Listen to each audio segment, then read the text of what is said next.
Hi, boys and girls. Today's story is called Imagine That, How Dr. Seuss Wrote The Cat in the Hat by Judy Sierra, illustrated by Kevin Hawkes.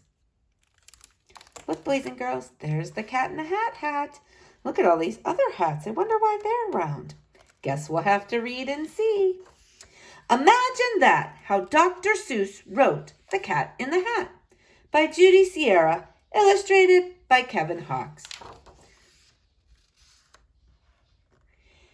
1954 was a great year to be a kid. There were 5-cent donuts and 1-cent lollipops. Rock and roll had just hit the record shops. Bookstores brimmed with exciting new books like Charlotte's Web, The Lord of the Rings, and Horton Hears a Who. 1954 was a great year to be a kid, unless you were learning how to read. For some reason, first graders weren't making the leap from reading a few words to reading a whole book. Grown-ups were stumped. What could the problem be? Kids knew the answer. School readers were just plain boring. A famous writer named John Hershey agreed with the kids. He had an idea for solving the problem and wrote about it in Life magazine. What kids needed was a beginning reader so exciting that they couldn't stop turning the pages. Who could write a book like that? Only the funniest children's author in the land. And boys and girls, who is that? Dr. Seuss! Dr. Seuss, we insist.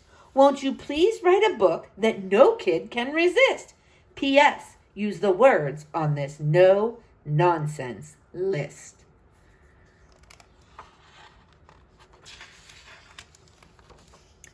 Ted, as he was known to his friends, had already published 9 big picture books. Books like If I Ran the Zoo and Scrambled Egg Super and Thidwick the Big-Hearted Moose. They were funny and kids loved them.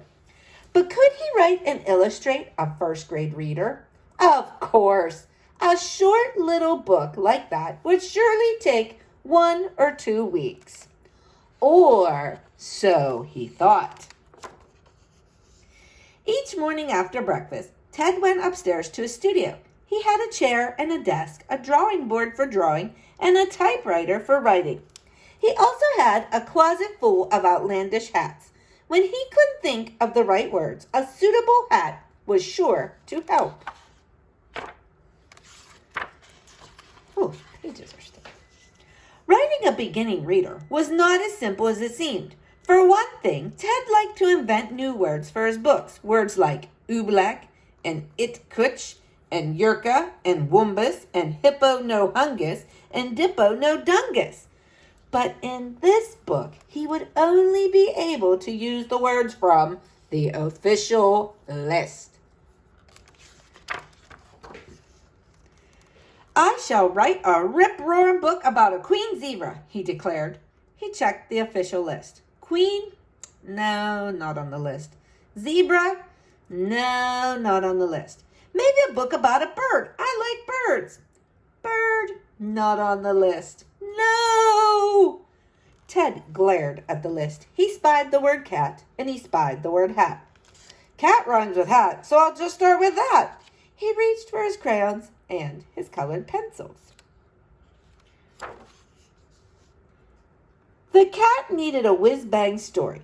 Ted doodled. His stories often began with a doodle. He daydreamed. He tapped at the keys of his typewriter. He donned several hats as he sat in his chair and stared at the list.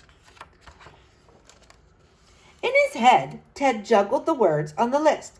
Then he thought, why not let the cat juggle instead? He can juggle the stuff on the list. Yes, he can. He can juggle a rake and a book and a fan. He can juggle a fish, and the fish won't like that. I will draw 2 nice kids to have fun with the cat, and 2 naughty things and a keen cleaner upper. I think I'll get started tonight after supper. Ted pondered how the kids learned to read. He had a hunch that easy rhymes and funny drawings would help them guess the words they didn't know. He used tricks to coax readers to turn the pages. For example, he put the word bump in huge letters at the top right edge of page 5. What made that bump sound? Kids had to turn the page to find out.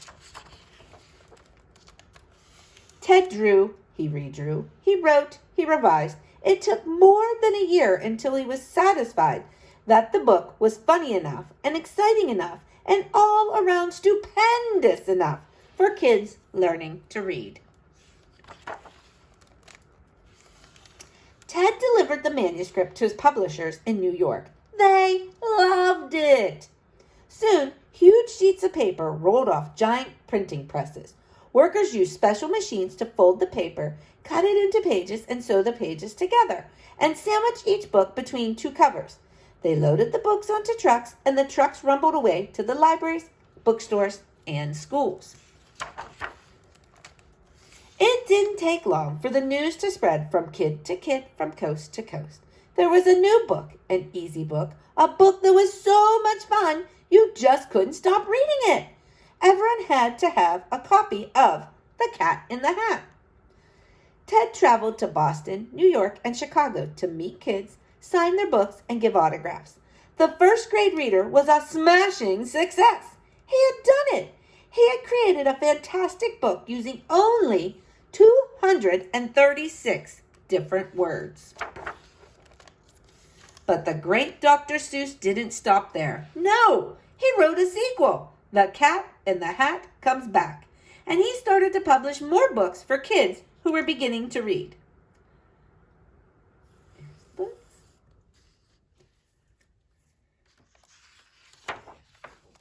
One day, Ted's friend, Bennett Cerf, proposed the ultimate challenge. He bet that Ted couldn't write a beginning reader using only 50 different words.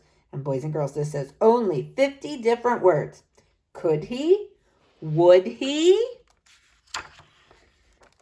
Yes, in fact, he could do it here or there. He could do it anywhere with the help of a clever young fellow named Sam I Am and a whopping big serving of green eggs and ham.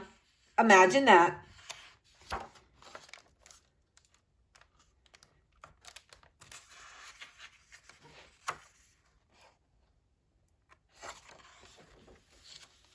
The end. Now, boys and girls, this says writing and illustrating tips from Dr. Seuss. Set yourself a challenging goal. Number 1. And this is Dr. Seuss saying, all I needed, I figured, was to find a whale of an exciting subject which would make the average 6-year-old want to read like crazy. Number 2, draw on your strengths. The truth is that I like dogs better than cats, but I don't know how to draw a dog. Dr. Seuss was exaggerating, of course, as he often did in interviews. He drew a perfectly wonderful dog for How the Grinch Stole Christmas. Number 3, stir up story ideas by doodling.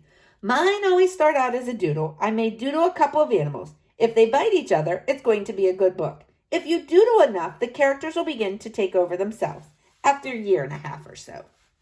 Number 4, recycle, recycle, recycle. Number 5, revise, revise, revise. To produce a 60-page book, I may have easily written more than 1,000 pages before I'm satisfied. Write, rewrite, reject, re-reject, and polish incessantly. So boys and girls, I hope you enjoyed this story. Imagine that, how Dr. Seuss wrote The Cat in the Hat. Have a great day.